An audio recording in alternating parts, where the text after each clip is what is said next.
This video contains major spoilers for Xenoblade Chronicles. Xenoblade is renowned for its plot twist and foreshadowing, but one thing I don't see getting enough praise is how well the writers managed to raise the stakes during nearly every major plot moment. Without the expertly crafted pacing, most of these twists and turns wouldn't hit nearly as hard. I'm Ouroboros. Let's talk.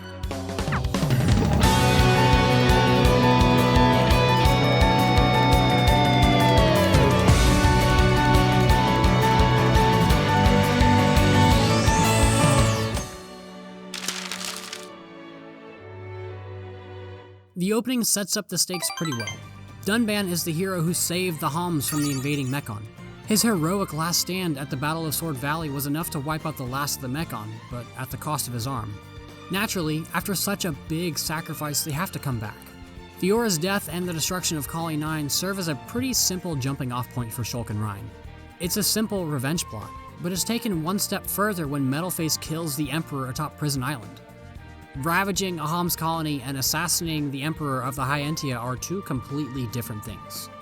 So even within the confines of the revenge plot, Monolith is already finding a way to give the narrative more weight. Of course, that's not the important moment on Prison Island.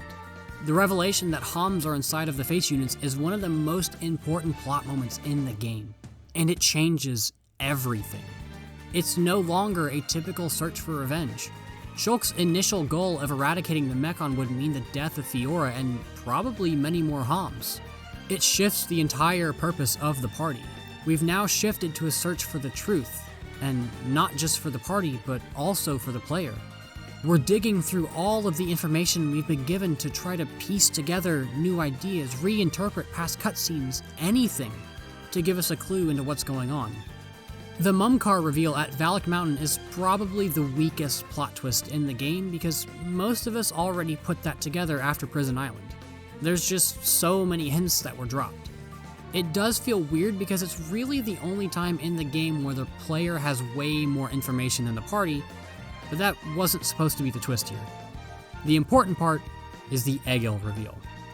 Now, we finally have somebody to pin the blame on. We finally have that guy at the top to shoot for.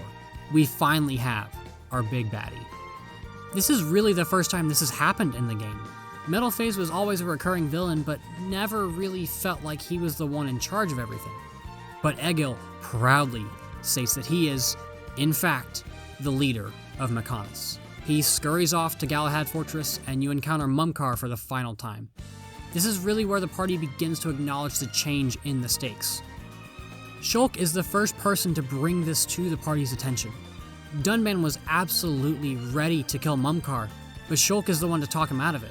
And it's not the cliche, I won't stoop down to your level hero talk that we see so often. This is an issue of information. They've been given so many new things to think about, things which have completely upended their worldviews, but they haven't had time to properly process it. Then you throw on top of that the men probably haven't been able to process the destruction of Kali 9. Charla is still grieving over Gatto, Melia lost her father and was almost assassinated, and Ricky is, dead? I don't know, man, he's just kind of comedy relief. Regardless, Shulk is the first character to acknowledge that they need to find out what's happening before they effectively make a plan and execute it.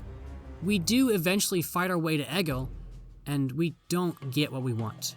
The Apocrypha makes the Monado go, and he basically says, I don't need to tell you anything, so just surrender. Luckily, it's the other god of this world to the rescue. Mayness Light shocks Egil. He's afraid of Fiora, which shows us a couple things. One, there's someone out there who is able to stand up to Egil without the Monado. No one has been near Egil's level before up until now. And two, there's someone that Egil at least respects, but more importantly, fears. It's so important at this point to the party that this person is one of their allies, and fortunately, that person ends up being Fiora. So, in a twist of fate, Fiora ends up being the key they need to stand up to Egil, not Shulk. The tender moment they share on the fallen arm should feel like a climactic moment, one that you would probably see at the end of a journey, not in the middle.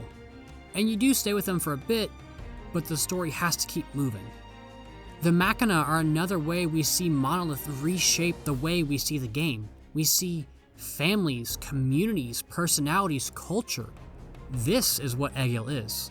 He's more person than robot. While, yes, he's a mechanical being, he's a far cry from the soulless Mechon.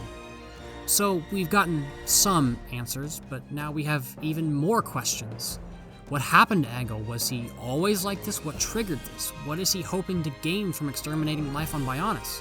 You've probably been playing the game for 50 hours at this point, and the game has given you nothing but questions.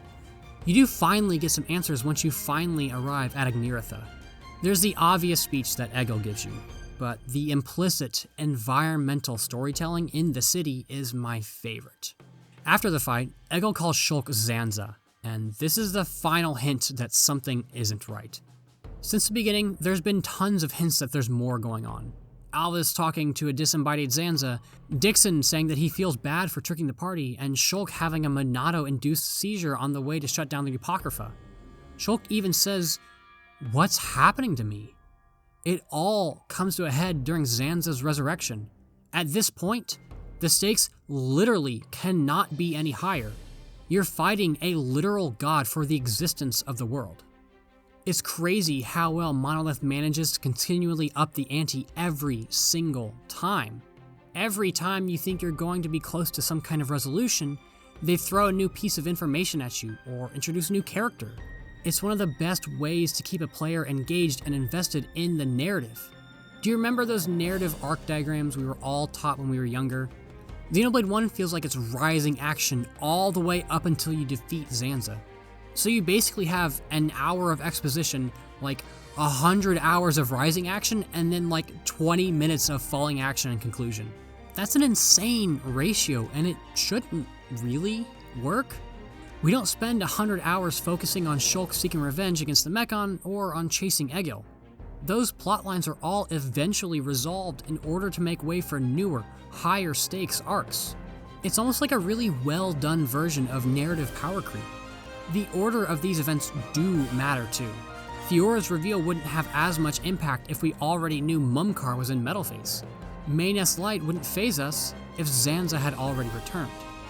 Xenoblade's ability to raise the stakes of its narrative furthers the effectiveness of its plot twist, gives even more weight to its foreshadowing, and cements it as one of the best narratives in gaming. Thanks for watching.